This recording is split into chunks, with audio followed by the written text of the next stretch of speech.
ابھی تو تم دعویٰ کر رہے تھے کہ بچے کی زبان کاٹ دوں گا، اب زبان بند ہونے سے گھبرا گئے۔ مفلوق الحال شخص کے انداز میں طنز تھا۔ اس کی بات سن کر مجمع میں سے ہنسنے کی آوازیں آنے لگیں۔ ہنسنے والوں میں علی رضا پیش تھا۔ چل پھر پہلے میں بچے کی زبان کاٹ دیتا ہوں، تو اس سے بعد میں نمٹوں گا۔ یہ کہہ کر مداری نے وہی تیزدار چھری اٹھائی جس کا پھل دھوپ میں چمک رہا تھا۔ اس نے چھری ہاتھ میں پکڑ کر 2-4 دفعہ ہوا میں لہرائی، موہی منہ میں کچھ بڑبڑا کر چھری پر پھونکا اور مجمع پر ایک تائرانہ نظر ڈالتا ہوا بچے پر جھک گیا۔ مداری نے بچے کے چہرے سے چادر ہٹائی اور اس کا منہ کھول کر زبان چٹکی سے پکڑ لی۔ علی رضا نے سانس روک لی۔ دوسرے لمحے مداری نے چٹکی میں پکڑی ہوئی زبان پر یوں چھری پھیر دی جیسے قصائی بکرے یا گائے کی زبان پر چلاتا ہے۔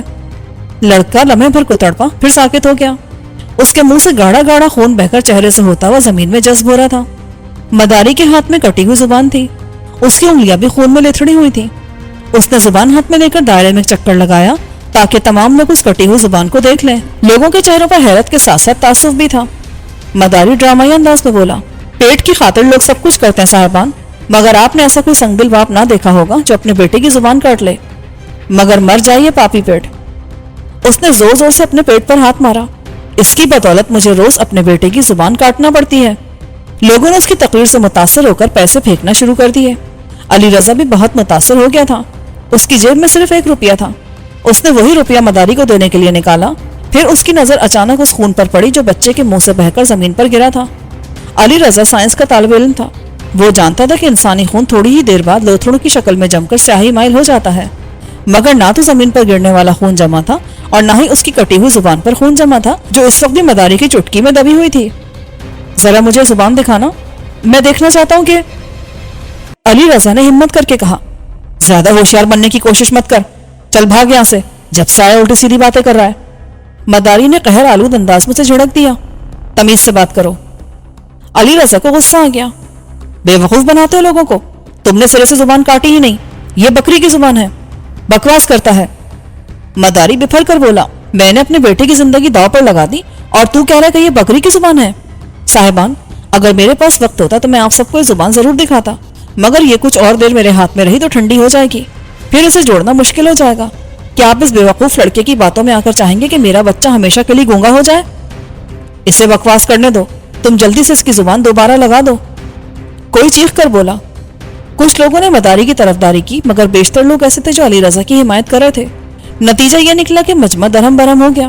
لوگ بکتے جھکتے اور باتیں بناتے وہاں سے رخصت ہو گئے۔ علی رضا نے بھی وہاں سے جانا چاہا، مگر مداری نے اسے روک لیا۔ تمہیں شاید جادو کا اندازہ نہیں ہے، آؤ میں تمہیں دکھاؤں کہ وہ زبان اصلی تھی یا بکری کی تھی۔ اس وقت تک مجمع چھٹ چکا تھا، اکا دکا لوگ رہ گئے تھے۔ نہ جانے کہاں سے ایک لہیم شہیم شخص نمودار ہوا اور اس نے علی رضا کی گدی پر اتنے زور سے چانٹا مارا کہ وہ لڑکھڑا کر رہ گیا۔ پھر تو اس پر لاتوں اور گھونسوں کی بارش ہونے لگی۔ کئی آدمی اسے مل کر مار رہے تھے اور ساتھ ساتھ یہ بھی کہتے جا رہے تھے کہ ہمارا سینکڑوں روپے کا نقصان کر دیا۔ تو جانتا ہے کہ مجمع کتنی مشکل سے لگا جاتا ہے؟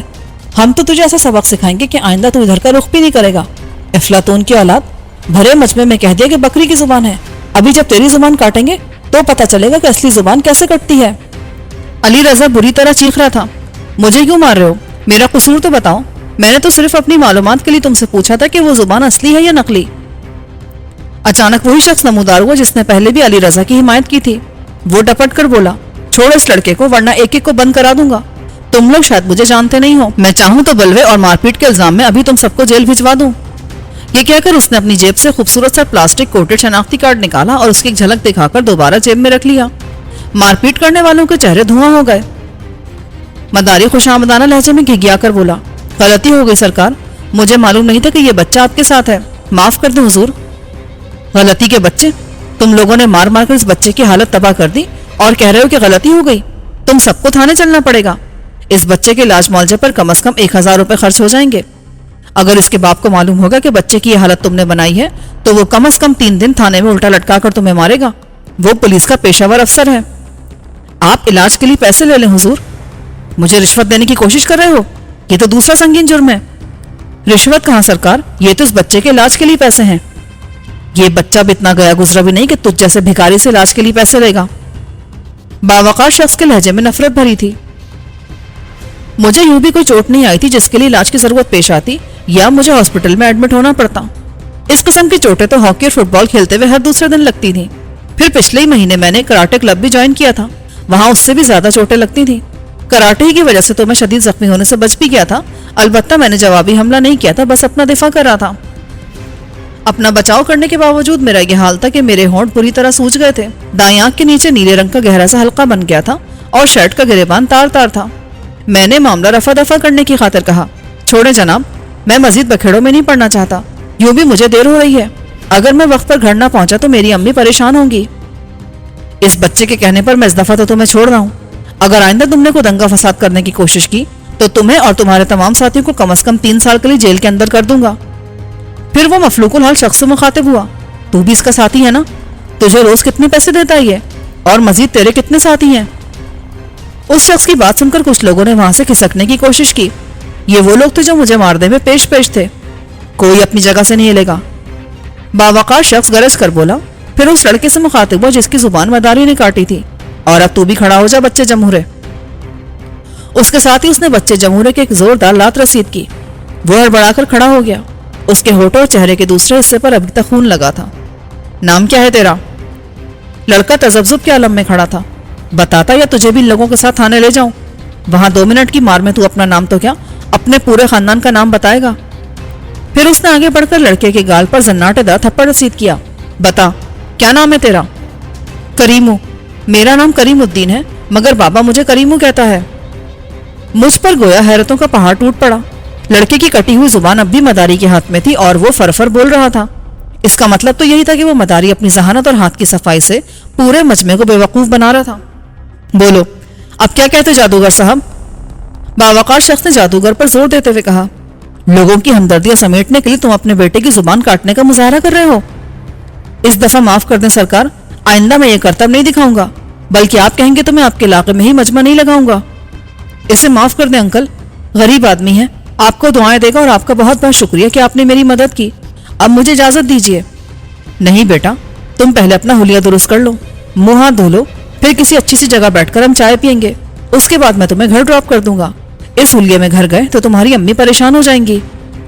میں امی سے کوئی بہانہ کر دوں گا، بس ابو کی طرف سے خطرہ ہے، وہ میرا جھوٹ فوراً پکڑ لیتے ہیں۔ امی تو میری بات پر یقین کر لیتی ہیں، کہہ دوں گا کہ اسکول میں کسی لڑکے سے لڑائی ہو گئی تھی۔ نہیں بیٹا، جھوٹ بولنا بہت بری بات ہے۔ پھر وہ موضوع بدل کر بولا، وہ تو تمہاری قسمت اچھی کہ یہاں سے گزرتے ہوئے مجمع دیکھ کر میں ٹھہر گیا، ورنہ میں بہت مصروف آدمی ہوں، میرے پاس ان فضولیات کے لیے وقت بھی نہیں ہوتا۔ وہ دونوں آہستہ آہستہ ریگل سنیما کی طرف بڑھ رہے تھے۔ پھر وہ شخص بہت اصرار کر کے علی رضا کو ریگل کے سامنے والے ریسٹورنٹ میں کیفے جہان میں لے گیا۔ ہاتھ منہ دھو کر علی رضا کا حلیہ خاصا بہتر ہو گیا۔ تھوڑی دیر بعد بہرا چائے اور کھانے پینے کے دوسرے لوازمات لے آیا۔ اس آدمی نے چائے پیتے ہوئے پوچھا، تمہارے ابو کیا کرتے ہیں؟ ابو کی چھوٹی سی ایک پلاسٹک فیکٹری ہے۔ تمہیں یہ سن کر حیرت ہوگی کہ میرا تعلق بھی پولیس سے نہیں ہے۔